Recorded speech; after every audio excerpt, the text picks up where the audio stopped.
Good morning students, welcome to our session on literary movements. We have already discussed a lot of literary movements and now this is the 30th chapter on our session on literary movements. In this video we are going to talk about the most famous 18th century, or you can say the earlier 19th century poets, which are categorized as lake poets. We have very famous poets such as Coleridge, William Wordsworth, Robert Southey in this particular list. But an important point to remember here is that all these poets did not have so much good reputation in the earlier 19th century, because at the time they were living, it was age of reason, age of enlightenment.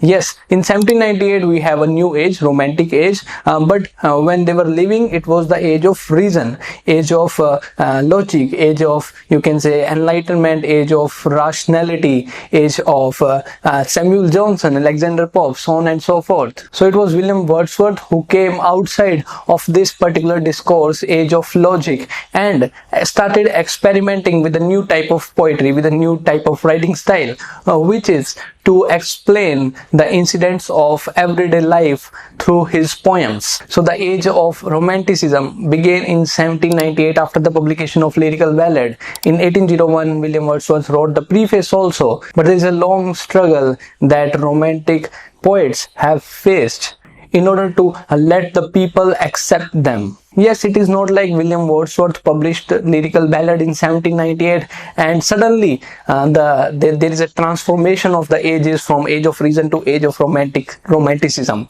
It is not like that. For instance, you are preparing for UGC-NET examination, and it is not like you start studying today and you will crack the examination tomorrow. You have to go through some disappointments, you have to struggle a lot, you have to be disciplined, you have to face a lot of things all through the process for 4 months, 5 months, even for 1 year, for 2 years. It takes some students take 2 years to crack their first UGC-NET examination. So it is a long struggle, and the same way romantic writers, romantic poets too have faced the same struggle. So it took them around 20 years to get accepted by the people of Britain.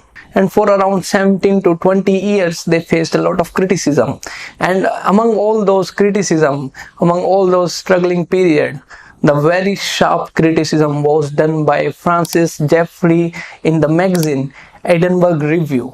Yes, Francis Jeffery called these three poets as the lake poets, as the poets which are from the Lake District of Britain, and they are the lake poets. They are the people who are disgracing English language, who are using normal use of language, who are not so much as intellectual as the earlier poets like Shakespeare, Pope, Samuel Johnson, and all these age of reason critics were criticizing, are not accepting the new foundation, the new type of theory, the new type of writing style that William Wordsworth has invented.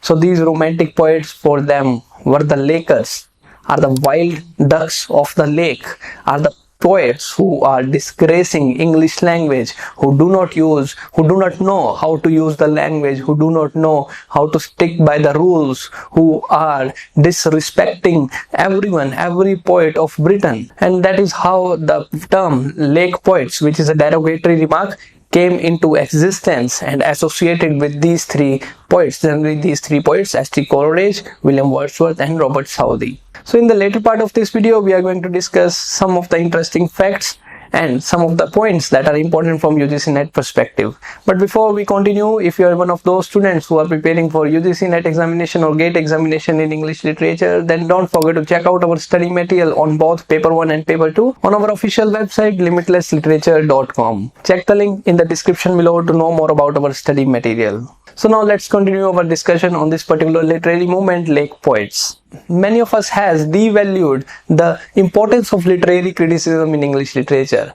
And yes, it is important to understand that literary criticism plays a significant role in determining which text is going to become the part of a discourse, which subject, which topic, which poem is going to become a part of a subject. For 20 years, these literary magazines like Edinburg Review did not allow romantic poets to express what they are trying to do. Whenever William Wordsworth published a poem, whenever he published a work, he was criticized. often ignored. No one gave damn about who all are these romantic poets. They just gave them a distinct, you can say, category that these are the lake poets and they must be ignored. So the lyrical ballad was published in 1798, but the William Wordsworth was kept on being ignored by the literary circles, literary people and the critics. Even in 1814, when he published Excursion, this poem did not get so much acclaim. Yes, a few magazines talked about,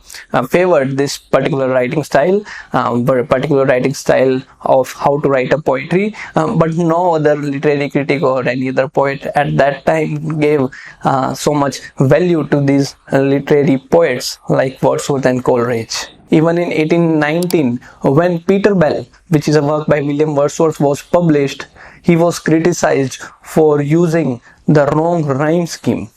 But William Wordsworth was not worried about what people are saying. He was much more interested in to figure out how he can make the language to reach to the common people, to reach the maximum people, to maximum citizens, so that they can become more sensitive souls, so that they can become revolutionized in their ideas. So William Wordsworth kept on struggling. He kept on producing the works. He became expressionist theorist, you can say. In 1820, William Wordsworth was praised a lot for his sonnets, the sonnets which were very simple yet very powerful, yet filled with a lot of wisdom of life. It was the magazine Monthly Review which praised William Wordsworth, and after that people started accepting William Wordsworth, accepting his style. They started accepting that this is the new age of poetry, that this is how from now the poetry will look like.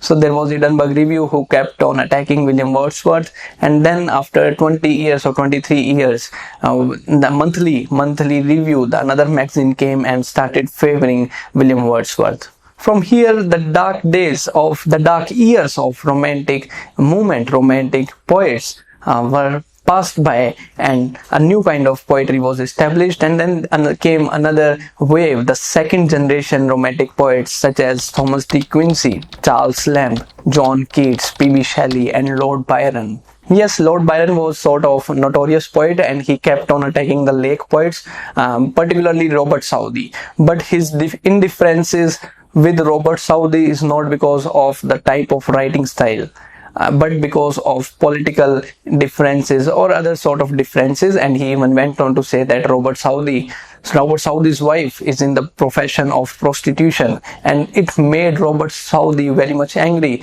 that he called that Lord Byron is a Satan. He's a head of Satanic school of poetry. I have already talked about Satanic school of poetry in my previous videos on literary movements. You can simply check the link in the description below to watch that video on Satanic school of poetry. We have already covered 12 chapters in this particular series on literary movement. You can also check the link to that playlist in the description below. This is what all I have to share in this video. I hope you found the video worth your time. If you're new to this channel, then don't forget to subscribe the channel for more updates on English literature.